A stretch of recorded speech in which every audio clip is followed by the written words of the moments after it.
여러 가지 사건이 많았는데요. 백기종 전 수서경찰서 강력팀장, 양지열 변호사와 함께 자세한 이야기 나눠보도록 하겠습니다. 네, 두 분 두 분 어서 안녕하세요. 오십시오. 예.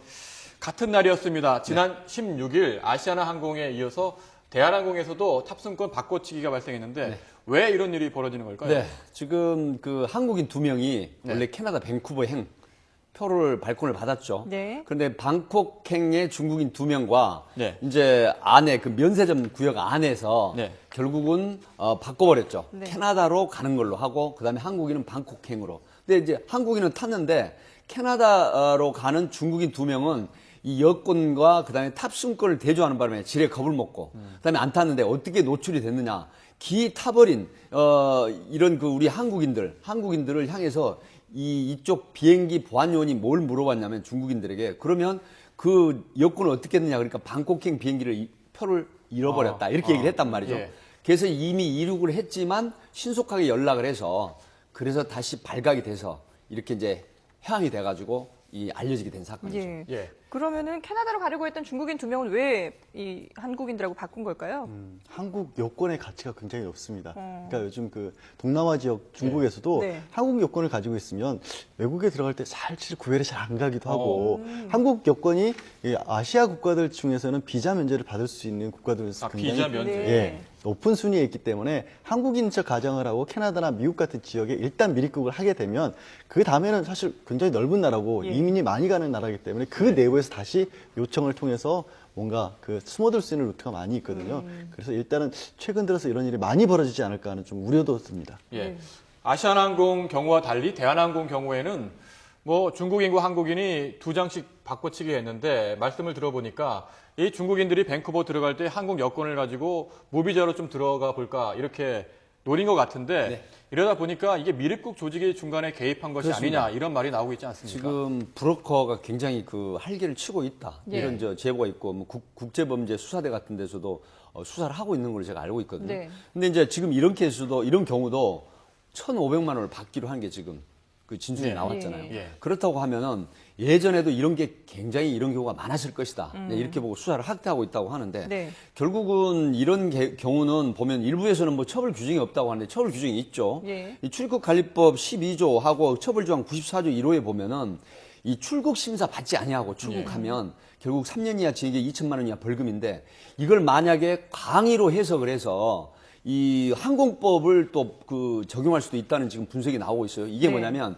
위계로 해서 기장의 항공 운항을 저해하게 만드는 이런 것까지 하면은 7년 이하 징역까지도 가능하다는 분석이 나오고 있거든요. 예. 근데 이런 부분이 너무 지금 홍보가 안 되고 처벌 조항이 없다는 게 또 언론에 보도가 되니까 이런 브로커들이 할개를 칠 수 있다 이런 우려가 나오고 있더라고요. 예. 그러니까요. 이렇게 탑승권을 바꿔서 타다가 걸리게 되면은 실제로 처벌을 어느 정도 받게 되는 건가요? 말씀하신 것처럼 7년 이하 징역까지 네. 가능한 게요. 그럴 수밖에 없는 게 사실 단순한 교통수단이 아니잖아요. 예. 항공기는.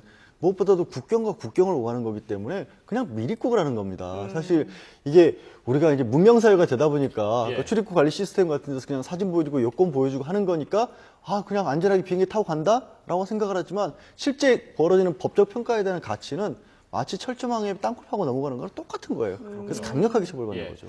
이 사건을 보니까 그동안 제도상의 허점도 있었습니다. 예. 인천공항에서 뭐 캐나다나 미국이나 호주를 가는 경우에는 여권과 탑승권을 네, 대조해서 그렇죠. 봤는데 네. 다른 나라는 그렇지 않고 탑승권만 보고 이렇게 그렇죠. 들어갔더라고요. 그러니까 한국인들이 대한항공기를 타고 방콕으로 중간까지 갈 수 있었던 겁니다. 그러니까 왜 그동안 왜 이렇게 세 나라만 이렇게 검사를 철저하게 했는지 궁금한데요. 지금 앵커께서 이제 정확하게 지적을 하셨는데요. 네. 세 나라뿐만이 아니고 미국, 호주, 캐나다 제가 취재를 해봤거든요. 네.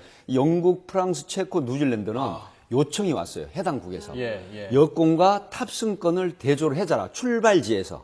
이 도착지로 오기 전에 출발지 공항에서 여권과 탑승권을 반드시 대조를 해줘라. 요청이 왔기 때문에 언제 시행을 하고 요청하는 있거든요. 건가요? 예, 그게 꽤 오래됐어요. 그러니까- 근데 이 지금 방금 언급한 국가를 제한 다른 나라는 대부분 여권이 아닌 탑승권만 보고 예. 저기 비행기를 태운단 말이죠. 예. 그래서 뒤에 어떤 결론이 나오냐면 이 사람이 그 미립국이 돼서 나중에 체포가 됐는데 네. 어떻게 들어왔느냐 하니까 바로 항공권 교체, 바꿔치기에서 들어왔다는 게 밝혀졌는데 이게 이제 불법 이민이라든가 불법 체류 또 거기 그쪽에 관련된 범죄에 연루되는 이런 문제들이 일어나서 방금 언급한 나라에서는 강력하게 요청을 해서 시행을 하고 있다. 예. 이렇게 지금 알려지고 있습니다. 예. 뭐 같은 날 우리나라를 대표하는 국적기 두 곳에서 똑같은 일이 발생을 했는데 한 곳은 회항을 했고요. 예. 비행기 하나는 그대로 아, 갔거든요. 예. 이건 또 차이를 뒤에 그 사후 조치를 어떻게 봐야 될까요? 원칙적으로는 그러니까 회항 직후에 발견이 된 거라면, 그러니까 예. 출항 직후에 발견이 된 거라면 네. 회항을 하는 게 맞습니다. 말씀드린 것처럼 단순하게 비행기가 이동하는 게 아니라 국가와 국가 사이를 오가는 거기 때문에 그런데 이제 뒤에 대한항공 같은 경우에는 예. 이미 출항한 지 3시간이나 지났고 예. 거의 목적지에 다 와가는 상황이었기 때문에 이때는 이제 상황 판단을 한 거죠. 기장 입장에서는 예. 그냥 내려서 바로 그냥 체포를 해서 돌려보내는 쪽이 나머지 승객들의 어떤 안전이나 이런 부분에도 더 부합하기 때문에 그렇게 한 것으로 보입니다. 안전도 안전이지만 상당히 좀 이게 국제적으로도 망신스러운 일이 아닌가 싶은데요. 그렇죠. 근데 이제 홍콩에서 아시아나기 같은 경우는 바로 되돌렸고 국제적인 예. 망신은 어차피 예. 어느 쪽이 더 망신스러운지 모르겠습니다만은 예. 그게 또 항공사만을 탓하기가 참 어려운 것이 일부 국가에서 요청을 해서 분명히 항공기를 태우기 전에 여권하고 탑승권을 비교를 하지만 네. 이거는 엄밀히 따지면 또 출입국 관리소에서 할 일이지 아. 사적인 기업인 항공사에서 그것까지 또 책임질 것까지는 아닌 거거든요. 예. 네. 호혜적인 작용을 하는 거기 때문에 네, 시청자분들이 이렇게 얼마나 위험한 일이고 큰 범죄인지를 알아서 절대 가볍게 생각해서는 안 될 것부터 먼저 좀 기억을 하셔야 될 것 같아요. 조금 첨언을 드린다고 네. 하면 지금 양진일 변호사님 설명하셨는데 해외 사례 같은 경우에는 그 나라에 거의 한 30분 정도 가까이 다가가도 반드시 회항을 합니다. 왜 그러냐면 출발지에서 모든 법적인 기장의 권한 이런 책임이 있고 만약에 테러가 존재한다고 하면 엄청난 후폭풍이 예. 불기 때문에 네. 당신네 나라에서 관리를 못한 부분을 당신네 나라에서 책임져서 도로 회항을 한다고 합니다. 그리고 사실 홍콩 출발 인천공항행 같은 경우에는 이 아시아나 부정 그 탑승이 발견됐잖아요. 근데 28명 있음에도 바로 회항을 했죠. 4시간 결국 지체를 해가지고. 근데 굉장히 후폭풍이 불었죠. 아마 그 항공회사를 상대로 지금 민사소송이 제기되고 있다는 얘기도 지금 후문이 네. 들리고 있는데 네. 예. 사실상 항공회사에서 출입국 관리사무소만 책임지라고 할 게 아니고 항공 티켓 발권 가정서부터 이 탑승하는 것까지 여권과 탑승권 반드시 그 안에서 면세점 안에서는 항공사에서 이걸 하거든요. 이런 부분을 명확하게 구분을 하셔서 이런 일이 다시 없었으면 합니다. 예. 이번 사건 이후에 18일부터 인천공항에 있는 모든 탑승구에서 모든 나라로 가는 탑승구에서 이제 여권과 탑승권을 대조하는 네. 검사가 강화됐는데 뭐 어떻습니까? 앞으로 이런 일이 벌어지지 않는 겁니까? 실효성이 있을까요?